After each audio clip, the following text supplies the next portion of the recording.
Welcome to Brainish English Stories.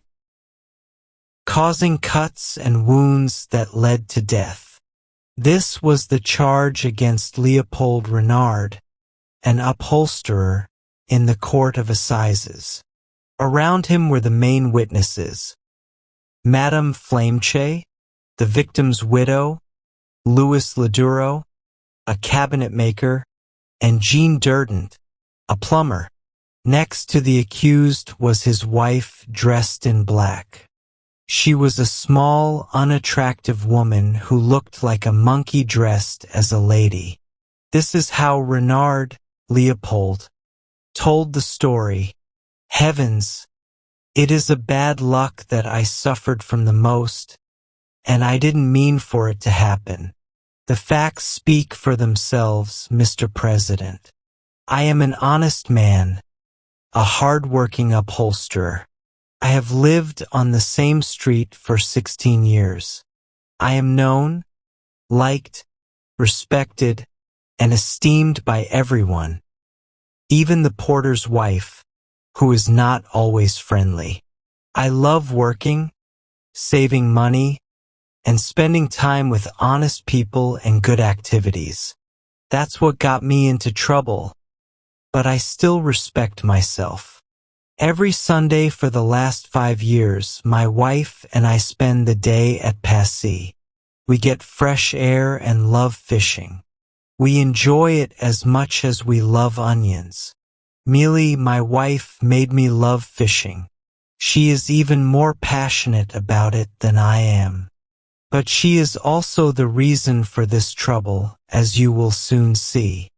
I am strong and kind, with no bad intentions.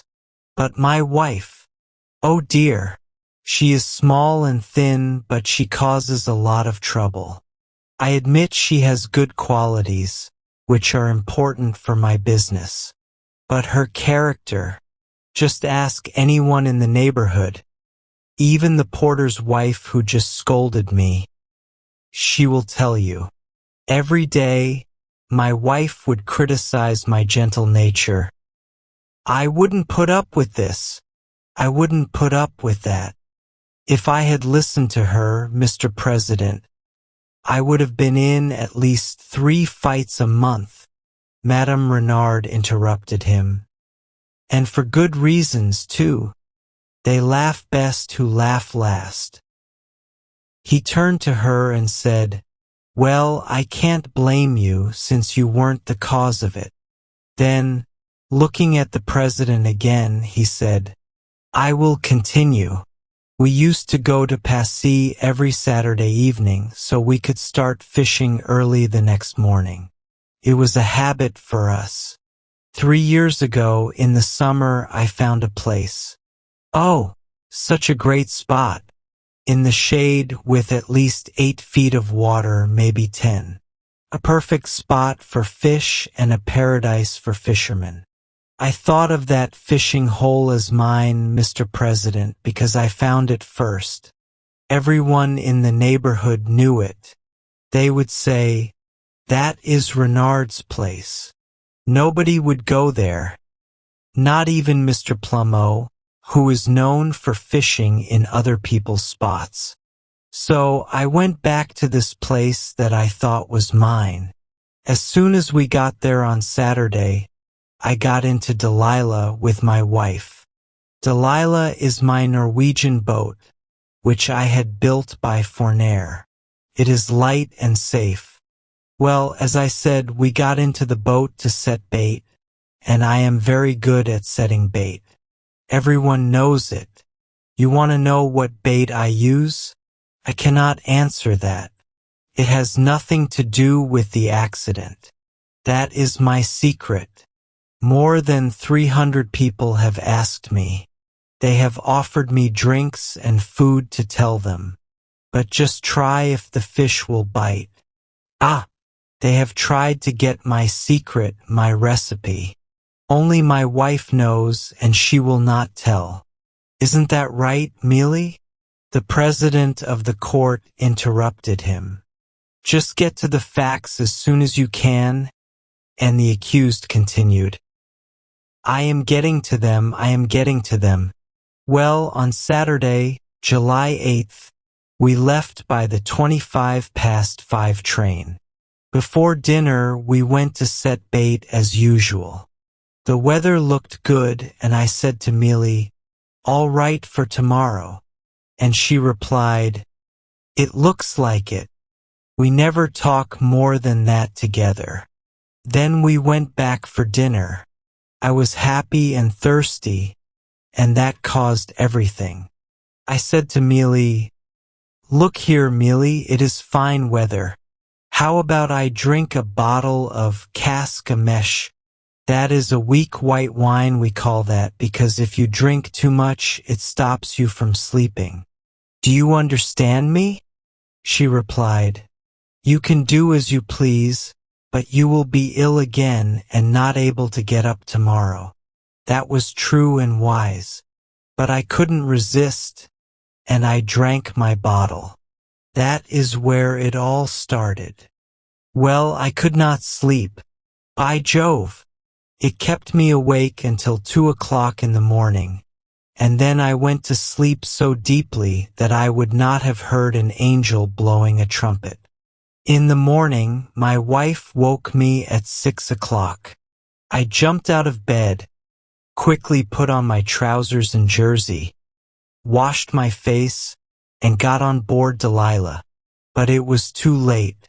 When I arrived at my fishing spot, someone was already there.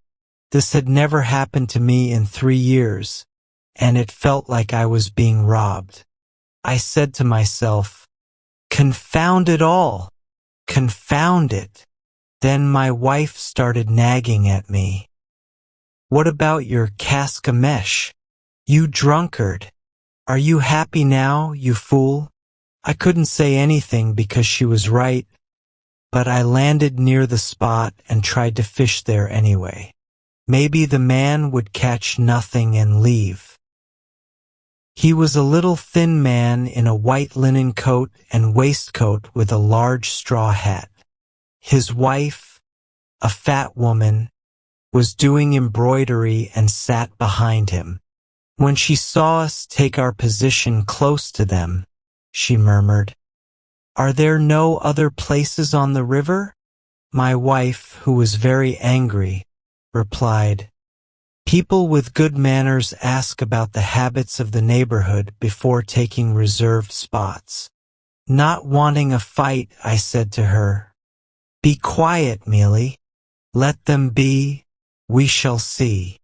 We fastened Delilah under the willow trees and started fishing side by side, Mealy and I, close to the other two.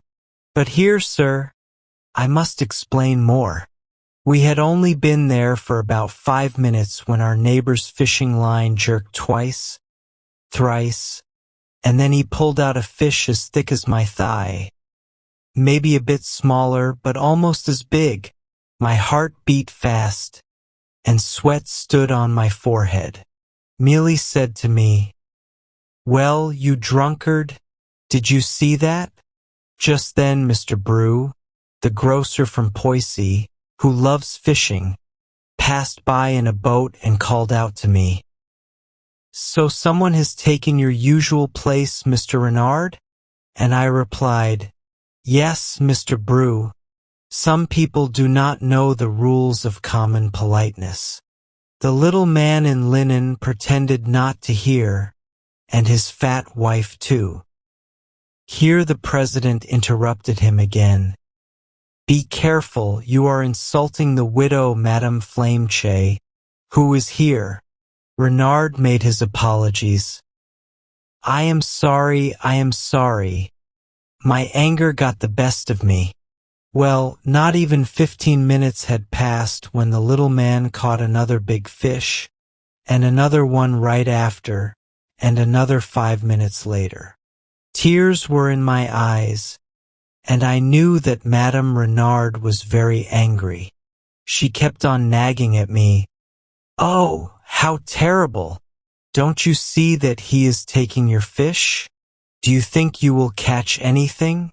Not even a frog, nothing at all." My hands are shaking just thinking about it.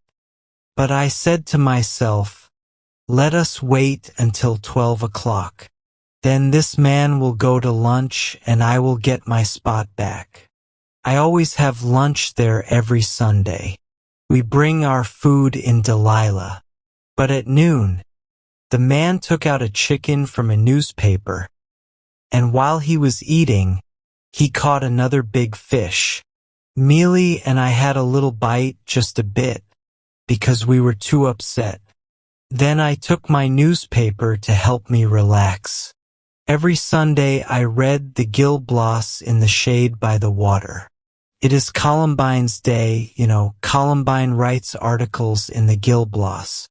I often make Madame Renard angry by pretending to know this Columbine. It is not true. I do not know her and have never seen her, but it doesn't matter.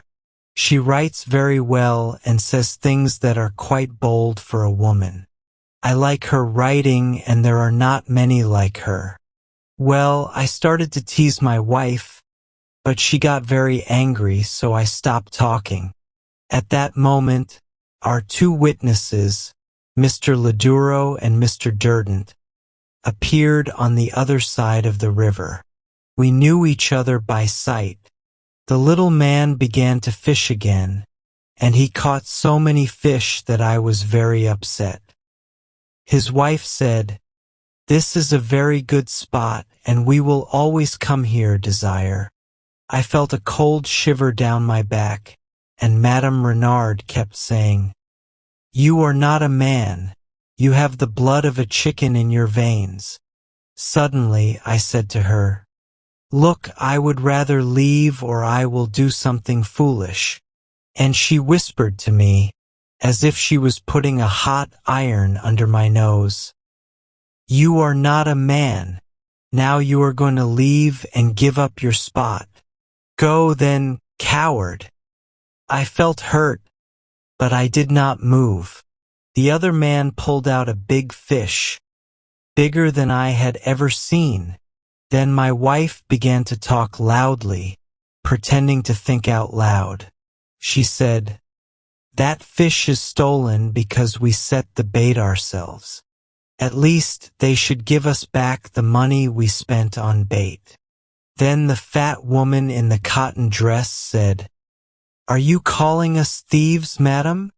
They started arguing and saying mean things to each other. Oh Lord, those people knew how to insult. They shouted so loud that our two witnesses on the other bank began to joke and call out, "Less noise over there. You will disturb your husband's fishing." The fact is, neither the little man nor I moved. We stayed there, looking at the water as if we heard nothing. But we did hear. "You are a thief. You are no better than a tramp. You are a horrible woman," and so on. A sailor could not have said worse things. Suddenly, I heard a noise behind me and turned around. It was the fat woman, attacking my wife with her parasol. Whack, whack.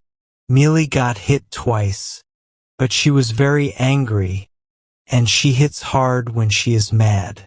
She grabbed the fat woman by the hair and then slap, slap. She hit her face again and again. I should have let them fight. Women with women, men with men. But the little man in the linen jacket jumped up like a devil and was going to attack my wife. "No, no, not that, my friend." I hit the man with my fist. Bam! Bam! One hit on the nose, one hit in the stomach. He threw up his arms and legs and fell on his back into the river, right into the deep hole. I would have pulled him out, Mr. President, if I had time. But, to make things worse, the fat woman was winning and was hitting Mealy hard. I know I should not have interfered while the man was in the water, but I never thought he would drown. I thought, "Bah, it will cool him off." So I ran to the women to stop them, and all I got were scratches and bites. Good Lord, what a fight! It took me 5 or maybe 10 minutes to separate those two angry women. When I turned around, there was nothing to see. The water was calm like a lake, and the people over there kept shouting, "Get him out! Get him out!" It was easy to say that, but I can't swim and definitely can't dive. Finally, the man from the dam and 2 men with long poles arrived, but more than 15 minutes had passed. He was found at the bottom of the pit, in water that was 8 feet deep, as I mentioned. There he was, the poor man, in his linen suit. Those are the facts as I have sworn to them.